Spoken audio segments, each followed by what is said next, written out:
अस्सलाम वालेकुम। State craft से मोहम्मद अमीन आपके सामने हूँ। व्यूअर्स, इस वक्त सूरत हाल ये है कि मैं इस वक्त मेट्रो सिटी की मेन एंट्रेंस पे खड़ा हूँ। बैक पे आपको ये एम्बुलेंस नज़र आ रही होगी।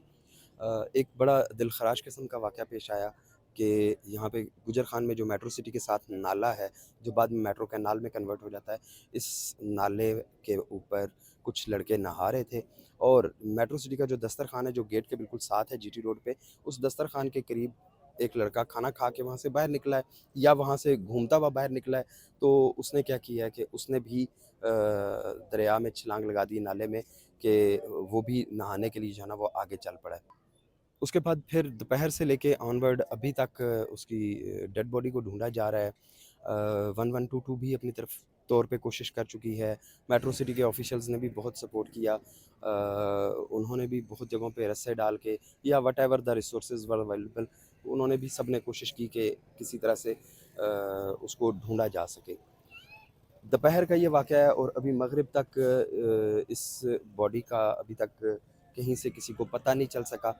यहाँ पे 1122 का अमला भी मौजूद है, 1122 की टीम भी मौजूद है, पुलिस की जो यहाँ पे भारी नफरी है वो भी मौजूद है।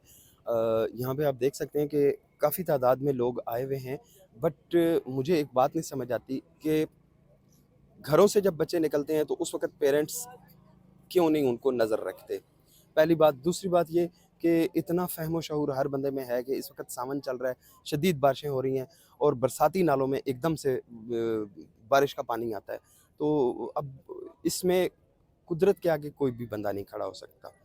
उसकी बेवकूफ़ी या उसकी किस्मत, जो भी कहा जाए, वो अब अल्लाह बेहतर जानता है। बट ये इंसिडेंट हुआ। अब उसके वरसा भी यहाँ पे मौजूद हैं, उसकी फैमिली भी यहाँ पे मौजूद है, ढूंढने में मदद कर रहे हैं, रेस्क्यू की टीमें भी मौजूद हैं। इसके अलावा असिस्टेंट कमिश्नर गुजर खान भी यहाँ पे ख़ुद तशरीफ़ लाए हुए हैं, उनकी गाड़ी भी यहाँ पे खड़ी है और वो ख़ुद वहाँ पे सामने फ्रंट लाइन पे खड़े हैं, असिस्टेंट कमिश्नर गुजर खान। इसके अलावा एएसपी साहब भी मौजूद हैं और 1122 की आपको ये एम्बुलेंस भी नज़र आ रही है, वो गाड़ी भी नज़र आ रही होगी। इसके अलावा एक गाड़ी वो सामने खड़ी है, ये सारा।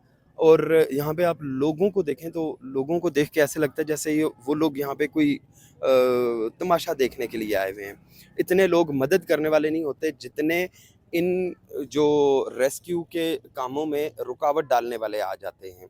वो किस वजह से कि रेस्क्यू वाले एक तरफ उधर फोकस किए हुए होते हैं और दूसरी तरफ ये होता है कि अब नया कोई इंसिडेंट ना हो जाए, नया कोई वाक़या ना हो जाए।